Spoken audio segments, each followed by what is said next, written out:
Tangö Tan, isim Tangö, soy isim Tan. Almanya doğumluyum. Aslen Ege'liyim, Nazilliyim. Ege Ziraat Fakültesi mezunuyum. Profesyonel aşçılık yaptım uzun bir süre, üniversite öncesi, üniversite sonrası. Daha sonra klasik aşçı olarak iş yaşamına devam ettim. Bu en son Mehmet Gürses'le beraber çalışıncaya kadarıydı. Bir sene onun şirketinde İstanbul İçecek'te çalıştım. Nam Nam lokanta, New Terrace'te çalıştım. Daha sonra Mehmet Bey'in daha iteklemesiyle, öyle söyleyeyim ben. Çünkü klasik Ege'li olduğumuz için haleti ruhi hep şey oluyor, sonradan gelişiyor. İtalya'da bir gastronomi üniversitesi olduğunu belirtmişti. 2004 yılında kuruluyor, ilk defa kuruluyor. Ben de ilk başvuruyorum. İlk başvuran öğrencilerden bir tanesi. Bir de full burs çıkıyor. Çaylar şirketler mantığıyla yolumuza devam edip 2004 yılının Ekim ayında İtalya'ya taşındım. 4 sene gastronomi eğitimi aldım. Mezun oldum. Ondan sonra Türkiye'ye geri döndüm. Türkiye'ye döndükten sonra yaklaşık bir sene öyle söyleyebilirim. Yani piyasada işte klasik aşçı olarak çalışmaya devam ettim. Daha sonra bundan tam 8 sene önce, bu Haziran'da 8 sene oluyor. Mehmet Bey bir gün aradı beni. Ne yapıyorsun dedi. Ne yapayım dedim. Abi dedim. Ya abi demedim tabii. Mehmet Bey ne yapayım dedim işte. Devam ediyoruz işte, çalışıyoruz filan. Bir buluşalım mı seninle dedi. Tamam dedim, buluşalım dedim. Sonra buluştuk. Bana şey dedi. Tabii Mikle restoran var. Bayağı da hani İstanbul ve Türkiye gastronomisinde önemli bir yer edinmeye başladı. Bana dedi, düzgün tangö ürün bulabilir misin dedi. Düzgün, taze ve lezzetli olsun, yöresel olsun, mevsimsel olsun. Nasıl bulmam gerekiyor diye sordum. Ben de bilmiyorum dedi. Tamam, ben de bilmiyorum. Hani, ama ben sana bir araba vereceğim dedi. İyi dedim. Bir de maaş vereceğim dedi. Oh dedim. Güzelmiş dedim, o dedim araba. Peki dedim, işim ne olacak? Sen o arabayla gezeceksin dedi. Yani Anadolu'ya gideceksin dedi, bütün Türkiye'ye gezeceksin dedi ve bize dedi ürün bulacaksın dedi. Ben de iyi dedim.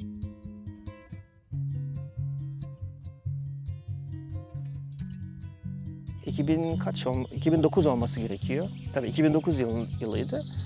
Yola çıktım ve Nazilli olduğum için ilk önce oraya gittim. Yani o bölgeyi çok iyi bildiğimden, o bölgenin insanını bildiğimden, şiveyi konuştuğumdan, Aydın şivesini çok iyi konuştuğumdan, kendimi orada çok rahat ifade edebildiğimden, tarımcılığı biliyorum, işte yöresel yemeklerini biliyorum ve benzeri. Bir 2 ay kadar orada kaldım. Ama şimdi bu sene 8. senesi bizim Türkiye dolaşmamızın 8. senesi.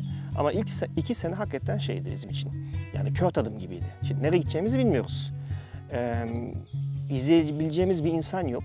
Tamam, yardım eden arkadaşlar var. Gastro dergisinde editör olan Nilhan Aras. Nilhan abla bana çok yardım etti, halen de yardım eder sağ olsun. Hani elimden tutup da olur ya öyle. Ondan sonra o çok yardım etmişti. Onun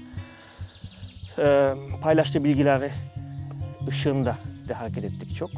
Ama sonunda böyle 3. senenin sonunda, yani 3. seneye girdik artık, 3. senenin sonuna doğru kendi yolumuzu, kendi metotlarımızı bulmaya başladık. Çünkü bir de işin metodoloji kısmı var. Neyi araştıracağını bilmiyorsun, nasıl araştıracağını bilmiyorsun, nasıl yaklaşacağını da bilmiyorsun insanlara karşı. Hadi Ege çok rahat, yani bölgesel olarak da rahat, insanlar olarak da rahat. O yüzden bilgiyi edinebilmek kırsalda daha rahat olabiliyor. Ama kültürel olarak o yörenin, o bölgenin kültürü daha konservatizm, daha da kapalılaşmaya başladığında bilgi almak daha da zorlaşmaya başlıyor. Ve özellikle de evli değilsen mesela, o zaman da için konuşuyorum.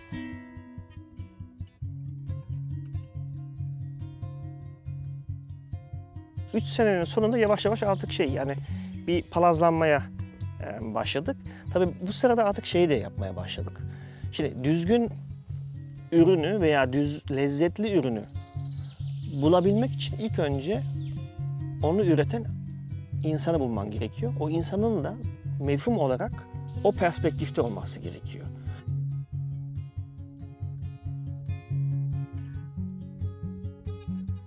Eğer atalık tohum ise atalık tohum olması gerekiyor. Yani yerli tohum olması gerekiyor. Ürünün lezzetini birebir etkileyen etmenlerden bir tanesi. Toprağını işliyorsa, bitkisine bakıyorsa veya hayvanına bakıyorsa hormon vermemeli, pestisit vermemeli. Yani kimyasal kullanmamalı gibi. Antibiyotik kullanmamalı. Yani bütün bu saydıklarım birebir aslında baktığınızda senin önüne gelen tabaktaki yemeğin lezzetini, aromasını, rahiyasını, her şeysini değiştiriyor.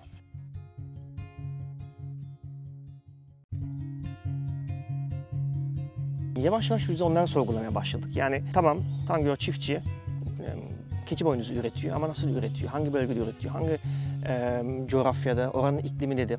Bu sefer bunları araştırmaya başladık gitmeden önce. İşte Kars'a gideceksek veya Iğdır'a gideceksek veya Artvin'e gideceksek o bölgenin kültürel çeşitliliği nedir? Gıda olarak, tarih olarak, sosyolojik olarak, antropolojik olarak nelerden etkilenmiş? Halkın kültürü nedir?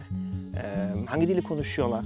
Birbirleriyle nasıl davranıyorlar? Bunların hepsi teker teker bilgiyi alabilme açısından bizler için önemli girdiler olarak karşımıza çıkıyor. Tabii ondan sonra yavaş yavaş bir de şu da vardı, soru sormasını bir kere öğrenmeye başlıyorsun. Şimdi teyzeyle gidiyorsun arazide, işte ne diyeyim, kuşkon sarmaşık topluyor, yabani sarmaşık topluyor. Şimdi onun peşinden gidiyorsun, arkasından bir soru sorman gerekiyor. Teyzeyle beraber bilgi alabilmek için ama sorduğun sorunun doğru da olması gerekiyor. Ama bu sırada sorduğu soruyu tabii not alma gibi bir durumun söz konusu değil. Çünkü her şey dikkatin dağılmaması yönelik bir yandan olması gerekiyor. Gibi bir sürü bir yandan da şeyler var.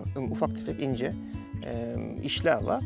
Peşinden gidiyorsun, işte otu topluyor. Tabii yani otu topluyor derken şöyle, şimdi sabah çıkıyoruz biz arazide, tarlaya gidiyoruz. Pamuk mu toplanacak, ot mu toplanacak, yemiş mi toplanacak arazide veya dağdan veya ormandan veya mantar mı toplanacak. Sabahın yola çıkıyorsun onunla beraber. Akşama kadar ne anlatırsa dinliyorsun. Şimdi ben şunu öğrendim 8. senenin sonunda. Birincisi çok çay içeceksin. Çay içmiyorsan bile çok çay içeceksin. Çay içmeyi öğreneceksin. Çayı cart diye içmeyeceksin. Yavaş yavaş içeceksin. Çünkü çay bir yandan da sosyalleşmenin en önemli etkenlerinden bir tanesi. O yüzden yavaş yavaş içip o muhabbeti edebiliyor olman gerekiyor.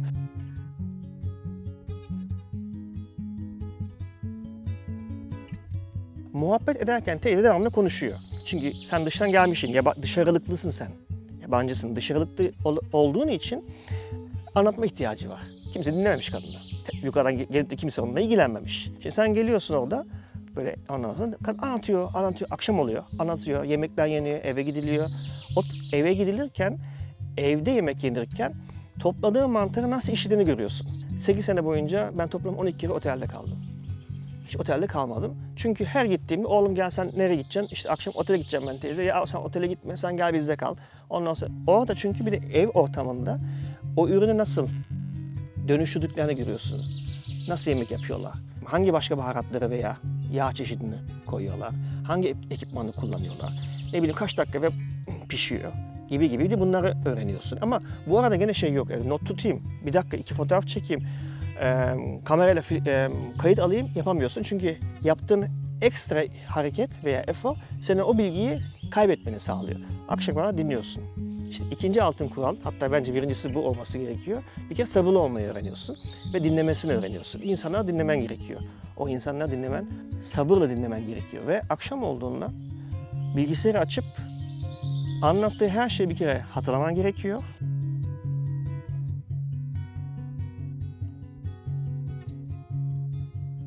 Tamam iş çok güzel. Arabaya bin, bas gaza, hop çaylar şirketten. Ondan sonra işte yemekler yeniyor, oydu buydu, kebaplar falan. Ondan sonra alıyorsun fişleri veriyorsun şirkete. Bunlar güzel şeyler tabii ki kesinlikle ama bir de böyle durumlar var. Gecenin açıyorsun, her şeyi hatırlamak zorundasın. Hatırladığın her şeyi de yazmak zorundasın.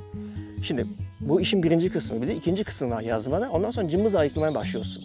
Bize yani Mikler Restoran için, Mehmet Gürs için, kurumsal şefimiz Cihan Çetinkaya için veya Miktar'ın ustası Adem Usta için o öğrenilmiş olan Anadolu'da, kırsalda, köyde öğrenilmiş ve onların deyişiyle aktarılmış olan bilgiyi sen bu sefer şehirli ağza dönüştürmen gerekiyor.